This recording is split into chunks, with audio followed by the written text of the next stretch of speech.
guys. As ever, we will start with the broadcast section and no embargo, followed by an embargoed section for 10:30 p.m. tonight. No doubt tweeting during the broadcast section, please, and use the microphone provided. Eleanor. Good morning. Hello. Morning. Please, could you start by giving us an update on the squad? I wondered if you might have anyone back for tomorrow. In terms of squad, everyone sort of from the weekend got through okay. Archie got a bit of a knock, obviously, but he's recovered well. And I guess the main one's Dom. He's due to train today, so he's still not 100%, but he's definitely improved from the weekend. So just see how he goes through training today. And that's it. The other injured guys are inching closer, but not available. Thank you. I know you said after the Fulham game that the team were dipping into energy levels that many wouldn't. Will you give us a sense of how the week's going so far? Yeah, look, obviously, we're in this sort of cycle of sort of knowing, it's kind of I think it's a Thursday, Sunday cycle for us pretty consistently. So routines are there, Monday's kind of recovery day for the lads. And then yesterday, trained with the guys who didn't sort of play the majority of the game and again, extended recovery for the others and then sort of full session today. But yeah, they've all recovered well. No issues from it and obviously ready to go for a big game tomorrow. And a word on that game. Can I ask you a bit about Bournemouth and what you've made of what you've seen of them of late and what kind of a challenge you think they provide? Yeah, tough challenge. Not just of late. I think from last year, we're obviously, new manager coming in and they're really aggressive with their football and especially at their place. Even this year, I mean, they've beaten City and Arsenal at their place. So good challenge. We had a tough game up there last year. We did well, but and then we had a tough game against them here. So, one of those sides where there's a real consistency in performance and approach. So you know that you're in for a battle. Looking forward to it. Morning. 13 games in, you're the club who's scored the most goals in the league so far of 28, testament to your attacking football. In terms of improving your performance, you've obviously got a lot of injuries at the moment. What do you think that the players that are starting at the moment need to work on? Yeah, look, I think, I've said before, I think we're sort of progressing in all aspects of our game. I think, obviously we've scored a lot of goals, but even defensively, I think we're much more kind of consistent defensively this year than we were last year. The fact that we have got quite a few absences, significant absences at the moment, is something we just have to work through. We had a very similar scenario last year, fair to say we kind of sort of ground our way through it, and we're kind of doing that at the moment. But the improvements, in all aspects of the game. But at the same time, like I said, we're definitely showing progress in the areas we felt like we needed to this year. We've obviously had a couple of games where we've been sort of not great in executing our football, and those two games in particular, particularly against sort of Palace and Ipswich, we fell well below what we wanted to do, and that's probably again an area we've tried to sort of iron out. But aside from that, like I said, it's progress in all areas. And Brennan Johnson spoke recently about the team just physically running more and the overall mentality when you do concede first.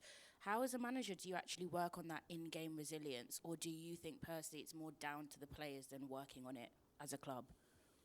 I think it's just like behaviour, and behaviour is kind of learned. You do that every day, the way you train, the way you sort of approach everything you do, and a big part of our game is physical output and consistency in that, and we have been consistent in that, and the other resilient stuff, I think you just, like I said, it's a learned behaviour, I think, and you test that out every day. You kind of push the limits of what you do with training, with the way you approach everything you do, really, and hopefully that sort of comes to the fore when you need it in games, and some of it's just learnt in games itself. And Bournemouth have delivered some great performances, particularly at home this season, and their work rate off the ball is strong. Tottenham have beaten Bournemouth, though, 10 out of 14 heads-to-heads. Is there a different sort of pressure or mentality approach when you go into a game and you are the favourites, you're expected to win? No, I don't think so, and I don't. I'm not really sure. I think, especially this year, not just for us, but for most teams, I don't think there's, apart from Liverpool, there's no team I think thinks about going into any game thinking it's going to, they're somehow favourites, because there's been sort of inconsistency in results amongst all clubs, and that's because the evenness of the competition. So I think what you've done historically is kind of irrelevant. What we know is this year in the Premier League, all games are pretty tightly contested, and even if a team has kind of had a previous poor performance, they're just as likely to bounce back and put in a strong performance on the weekend. So, I mean, this week it's a bit different, I guess, because all Premier League clubs are playing 3 games within a week, so that'll test, I think, a few of the clubs that don't do that regularly, whereas we've been in that sort of cycle for a while. So, but yeah, we're expecting it, like I said before, we're expecting a tough game down there. It's they're a good side who rarely dip below a certain level of performance, so it'll be a good test for us. Thank you. I just want to ask you about Jed Spence. He's had a real kind of turnaround under you in his Tottenham career, but still hasn't actually started a Spurs game for any manager. Kind of where's he at fitness-wise? Because obviously you've got so many games coming up and he's able to play because there's a few aren't European ones. Is he close to being able to start for you? Is he going to be an option? Yeah, look, I mean, I don't know about a major turnaround. I mean, I think a major turnaround is Jed playing regularly at this level. So, I mean, just because he's hung around doesn't mean that's a major turnaround. I still think a lot of that's Jed just continuing to train hard and wait for his opportunity. Look, fitness-wise, he's always in good condition. We obviously train pretty hard. So, could he start a game? I think he could. Could he start multiple games? Probably not, because he hasn't played for quite a while. But he's been in and around the squad, and I guess particularly between now and Christmas, opportunities may come up for him. He almost got on the weekend, but sort of the red card changed things a little bit. But I think the key for Jed is that he's still training well. His focus is there, and just to be ready to take the opportunity when it comes. Strikers, I want to ask you about that. Obviously, you're in the situation again at the weekend with no Dom and Richarlison as well with his issues. I mean, especially on Richarlison, with the frustrations that he's had over his Tottenham career, is that an area that you kind of have to look at now? Because I don't want to sound too harsh, but maybe you can't trust, because of previous experiences, that he's going to come back and be there for a prolonged period. Yeah, look, I think there's no doubt. I mean, because again, when you add Wilson to that, and you add even Mikey now, he said, like I said, we had Dom out on the weekend. Now you kind of hope that sort of alleviates, although with Wilson, it's obviously long term. Hopefully Mikey, by the turn of the year, will be back as well. But again, he's 17. So, look, with Richie, it has been sort of frustrating because I just see the potential in him. And to be fair to him, when he's been fit, he's always made an impact for me anyway. I think back to the start of last year, and then when he came back into the team during the year, he went on a scoring run. Even the little games he's played this year, he's made an impact. So, that's what you kind of hold on to. But there's no doubt we need some bolstering in that front third, over the sort of course of, the next sort of couple of transfer windows, because, it's, Dom coming in has been great, but again, we can't overload him either, because ultimately, even if he stays fit, knock on wood, nothing happens, performance will invariably drop if his energy levels drop. So it's something we're aware of and kind of need to plan for. Just ask you about Mikey. Obviously, he's been out for a considerable time now, and still some more to come. I'm presuming it's something that's really kind of attacked his system then, this virus. Look, I come out here and I want to be as transparent as I can, but this is a 17-year-old boy. I don't like talking about what they have and what they don't have. It's nothing serious, but, he's 17. We're going to take our time. And I don't like this kind of constant, not from you, by the way, but, I've just heard other bits and pieces of, people speculating come on. I mean, like, if it's your 17-year-old son, you don't want everyone to know what he has or hasn't got. It's nothing serious. It's nothing long term. It's just that he's a young lad and he's only 17 and he's a big part of this football club, and we'll protect him and we'll be guided by how he feels, how he recovers from, an illness. Like I said, young people, will recover at different rates. But like I said, he'll be back. He's still here. He's part of what we're doing, and he'll be back in the next few weeks. But again, he's missed a lot of football. So whether we bring him back to the first team or he needs to play, we've got to bear in mind he's 17. Hi, Ange. Just staying on injuries, just wanted to ask for an update on Christian Romero. Is he back training with the team yet? He's due to sort of have his sort of last session or last couple of sessions with sort of the rehab guys today and tomorrow. So we're kind of hoping that back in team training potentially by Friday, at the very latest early next week if everything goes well. Just wanted to ask you about the FA Cup draw against Tamworth, what your thoughts of that were and how much do you actually know about them? Yeah, no, look, it's an exciting bit of the cup. I was watching it with my boys and, they asked me a million questions about Tamworth and I had to do some quick Googling. To be fair, I'd watched the previous round and, I like watching the FA Cup games, so I saw how they got through, so I knew a little bit about them anyway. It's kind of the beautiful part of the FA Cup. I'm sure they're buzzing to sort of have a Premier League team there, and it's great for us because it's a tie that'll obviously have a little bit of interest around it, obviously, and one to look forward to. And then just staying with the FA Cup, wanted to ask you about Josh Keeley's goal. I'm sure you've seen it. So just your thoughts on that and also what he's like to work with. I'm sure you've worked with him a little bit and what you thought of him.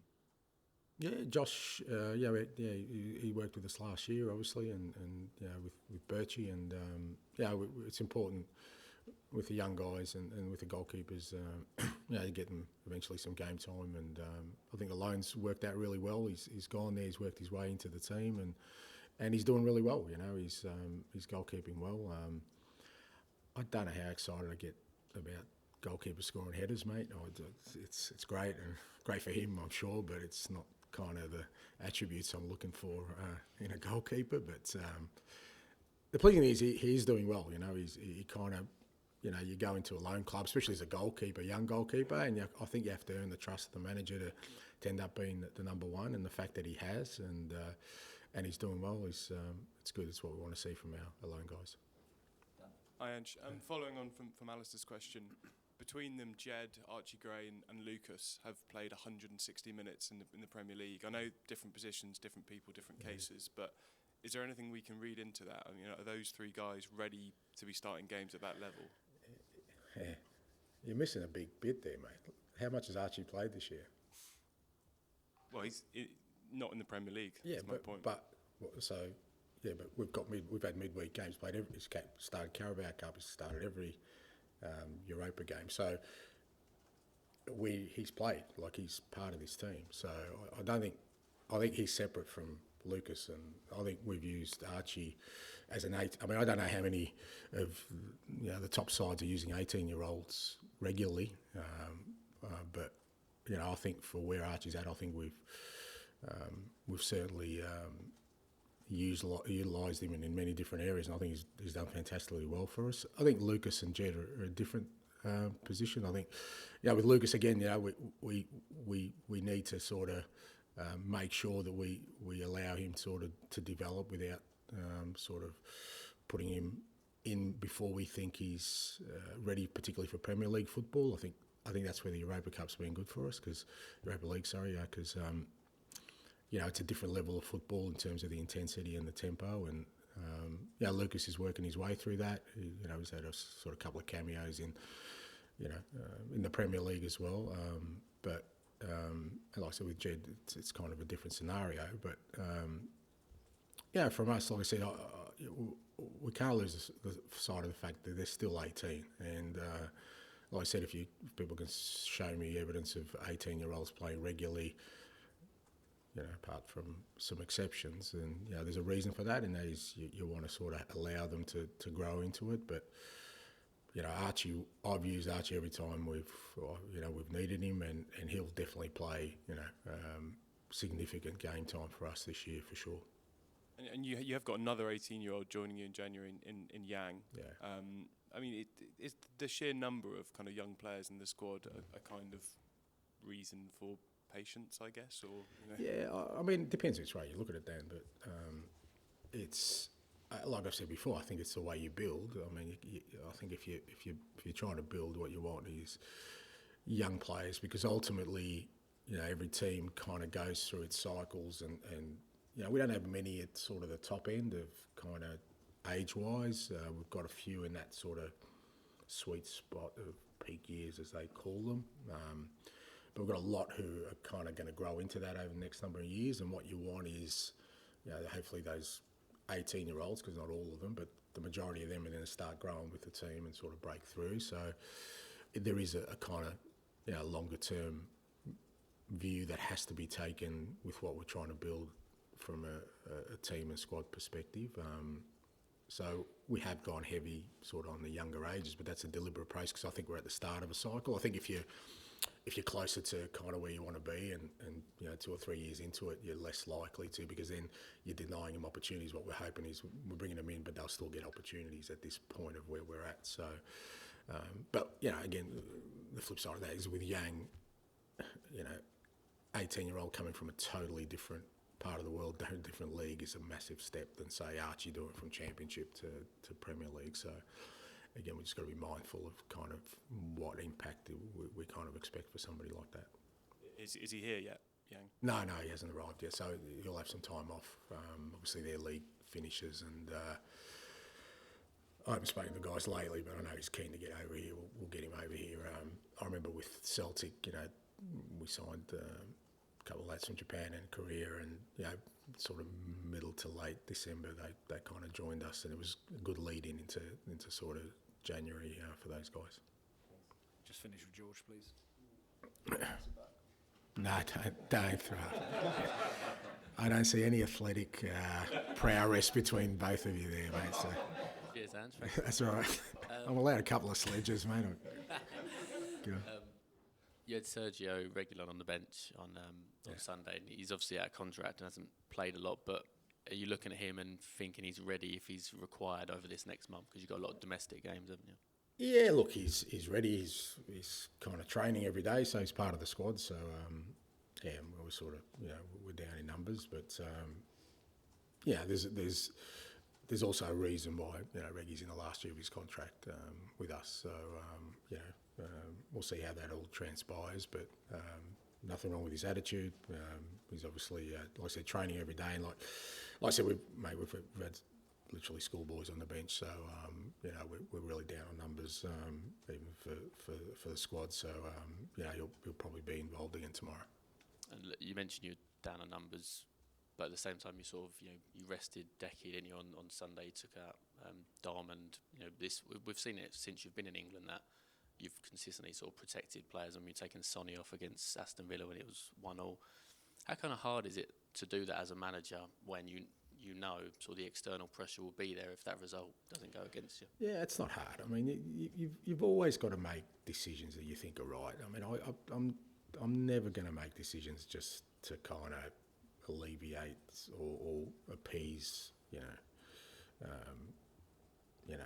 people's opinions. And I mean, Decky's, he's been our best player this year, and I want to protect him because there's no chance he can play all these games that we've got. And like I said, even if they can play, performance will invariably drop because it's not sustainable, mate. So, we have to pick and choose. Obviously, I thought the weekend game, particularly with Pape and Matters and Biss in there, we're obviously missing Bentancur as well. So whenever I was going to leave him out, it's going to leave a bit of a gap, and then losing Dom on the day didn't help us on the weekend. So, but yeah, it's something we're going to do. We're going to have to do, particularly with the small numbers we have in the next sort of between now and Christmas. Like I said, hopefully we'll get Romero and Mickey back in this time, but the rest of them probably won't. So middle, front, third, and Bentancur included in that, he's not going to be available for a while. Sort of middle and front third, we're going to have to rotate the players a fair bit, I think. Okay, we'll move on to the embargoed section for 10:30 p.m. tonight.